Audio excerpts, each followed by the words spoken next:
Hello friends, ఎలా ఉన్నారు? Welcome to my channel gold unique. ఇవాళ నేను చూపించే వీడియోలో మా అమ్మ చెక్కలు చేస్తున్నారు. ఏంటంటే మర్చిపోయి పట్టేశారండి, అవి గ్రైండ్ చేసేసారు మిక్సీకి. ఎల్లుల్లిపాయ, పచ్చిమిరకాయ, ఉల్లిపాయ ఒక మిక్సీకి గ్రైండ్ చేసేసుకోవాలి. ఓకేనా? తర్వాత ఏంటి ప్రాసెస్ అన్నది చూద్దాం రండి. ఇక్కడ 1 కేజీ బియ్యం పిండి తీసుకున్నాము, అంటే రైస్ ఫ్లేవర్. దీంట్లో ఫస్ట్ వాటర్ పోయకూడదు. ఒక చిన్న గ్లాస్ శనగపప్పు నానబెట్టుకుందాం 1 గంట ముందు. అది వేసుకోవాలి. శనగపప్పు వేసుకున్నాక నెక్స్ట్ గ్రైండ్ చేసిన పేస్ట్, ఉల్లిపాయ, ఎల్లుల్లిపాయ, పచ్చిమిరకాయ కూడా పేస్ట్ కూడా వేసుకోవాలి. వేసుకుని వెన్న కూడా వేసుకోవాలంట. ఉల్లిపాయ ముక్కలు కూడా చిన్నగా తరుక్కుని ఉల్లిపాయ ముక్కలు కూడా వేసుకోవాలి. నెక్స్ట్ కొత్తిమీర, కరివేపాకు అవి చిన్నగా తరిగి వేసుకోవాలి. దాంట్లో మనం పచ్చిమిరకాయ, ఉల్లిపాయ, ఎల్లుల్లి వేసాం కదా, అది స్మెల్ బాగుంటుంది. ఓకే, అంటే పచ్చిమిరకాయ, ఉల్లిపాయ, ఎల్లుల్లిపాయ వేసారు కదా, స్మెల్ చాలా బాగుంటుంది అండి. ఏంటంటే టేస్ట్ మాత్రం బాగుంటుంది. మా అమ్మ చెక్కలకి బాగా ఫ్యాన్స్ ఉన్నారు. అమ్మ బాగా చేస్తారు చెక్కలు.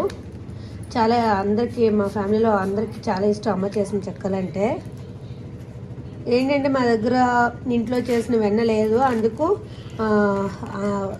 ప్లెయిన్ వెన్న బటర్ తీసుకొచ్చాను. అంటే సాల్టెడ్ కాదు, ప్లెయిన్ బటర్ దొరికింది కదా, తీసుకొచ్చుకున్నాను. ఇంట్లో వెన్న ఉంటే ఇంట్లోదే వాడచ్చు, బట్ ఇక్కడ రెడీగా లేదు కాబట్టి ఇది వాడుతున్నాము. అలాగే సాల్ట్ కూడా వేసుకోవాలి. కారం వేసుకోకూడదు, ఎందుకంటే దీంట్లో గ్రీన్ చిల్లీ ఉంది కదా, అందుకు ఇదిగోండి ఉప్పు తెస్తున్నారు. 2 స్పూన్లు ఉప్పు వేసుకోవాలి. నీళ్ళు పోయకుండా కలిపేసుకోవాలి కదా, ఫస్ట్ నీళ్ళు పోయకుండా కలుపుకోవాలంట.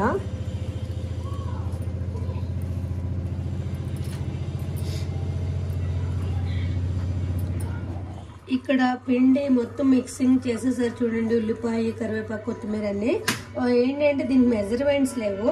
జస్ట్ మనం కేజీ పిండికి 1 గుప్పుడు కరివేపాకు, 1 గుప్పుడు కొత్తిమీర, ఒక చిన్న టీ గ్లాసు శనగపప్పు, 5-6 పచ్చిమిరకాయలు, ఎల్లుల్లిపాయలు ఒక 4-5, ఉల్లిపాయలు 2 అలా తీసుకుని చేసేసుకోవడమే. ఏంటంటే ఇప్పుడు చూడండి, పొడిపిండే కలిపారు మొత్తం, వెన్న ఇవన్నీ వేసి.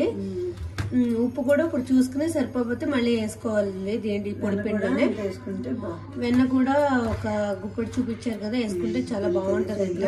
ఈ గ్లాసుడు వెన్న అయితే బాగుంటది. ఏంటంటే పిండి మొత్తం కలుపుకోకూడదంట, వాటర్ పోసి హాఫ్ పిండే కలుపుకోవాలంట. ఎందుకంటే నానకూడదంట పిండి. ఇక్కడ మా అమ్మ సగం పిండి కలిపేశారు ఇలాగా. ఇదిగోండి, ఇక్కడ పొడిపిండి ఉంది కదా, ఈ పొడిపిండి ఒకసారి కలుపుకోకూడదంట. ఏమవుతుందమ్మా కలుపుకుంటే? నానితే రెడ్ గా వచ్చేస్తాయంట చెక్కలన్నీ, ఎర్రగా బాగోవు. అందుకు హాఫ్ కలుపుకున్నారు. ఇదిగోండి, ఇక్కడ చిన్న చిన్న బాల్స్ ఇలా చేసుకున్నారు. సైజ్ మీడియం చిన్నగా చెక్కలు అయితేనే బాగుంటాయి, అందుకు ఇలా ఫస్ట్ బాల్స్ చేసుకోవాలి. ఇక్కడ బటర్ పేపర్ తీసుకున్నాం కదా, బటర్ పేపర్కి ఆయిల్ అప్లై చేయాలి. అప్లై చేసి చెక్కలు చేయాలి, అది కూడా చూపిస్తాను. ఆల్రెడీ బటర్ పేపర్ మీద ఆయిల్ అప్లై చేశారు. చేస్తున్నారు చూడండి, చెక్కలు చిన్న చిన్న క్యూట్ గా ఉన్నాయి కదా. నెక్స్ట్ చేతితో చేసేసుకోవచ్చు. చాలా మంది పూరీ మేకర్స్ యూజ్ చేస్తారు. మా దగ్గర పూరీ మేకర్ లేదు, అందుకు ఇలాగా చేతితో చేస్తున్నాము. పూరీ మేకర్ ఉంటే ఇంకా ఈజీగా అయిపోతాయి చెక్కలు. ఓకే, ఇలా చేసుకోవాలి. ఇక్కడ మా అమ్మ అప్పడాలు తీస్తున్నారు చూడండి. అంటే చెక్కలు ఇలాగా 4-5 చెక్కలు తీసుకుని వేసుకోవచ్చు, ఏమేమి అంటుకోవు. ఇక్కడ వేసేస్తున్నారు చూడండి, ఫ్రై అవుతున్నాయి కదా, వేస్తున్నారు. నూనెలో వేసి వేగేటప్పుడు వేగి కట్టికి విడిపోతాయి. ఇక్కడ ఫ్రై అవుతున్నాయి. హై ఫ్లేమ్ కాదు, లో ఫ్లేమ్ కాదు, మీడియం ఫ్లేమ్ పెట్టుకోవాలి. ఫ్రై చేసుకోవాలి 2 సైడ్స్ బాగా. ఇక్కడ అయిపోయాయి, ఫ్రై అయిపోయాయి.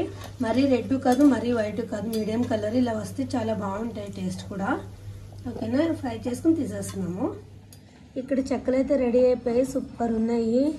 గుల్లగా, క్రిస్పీగా, టేస్ట్ అయితే సూపర్ ఉన్నాయి. చెప్పాను కదా, మా అమ్మ చెక్కలకి చాలా మంది ఫేవరెట్స్ ఉన్నారు. మా అమ్మ బాగా చేస్తారు. ఇప్పుడు అమ్మ ఊరెళ్తున్నారు, అందుకు ఇంట్లో మాకు చేసి పెట్టేశారు. తినడానికి ఇంట్లో ఏమి లేవనేసి అమ్మ ఊరెళ్తున్నారు అనేసి చేసి ఇచ్చేసింది. చాలా బాగున్నాయి, ట్రై చేయండి ఫ్రెండ్స్. చాలా ఈజీ కూడా, చెప్పాను కదా పూరీ మేకర్ ఉంటే పూరీ మేకర్లో కొంతమంది ఒత్తుకోవచ్చు. మా దగ్గర అవి లేక నేను చేత్తోనే అమ్మ చేసేసారు. ఓకేనా. నా ఛానల్ ఎవరైనా ఫస్ట్ టైం చూస్తుంటే ప్లీజ్ లైక్ చేసి షేర్ చేసి సబ్స్క్రైబ్ చేయండి. Gold unique channel. బాయ్.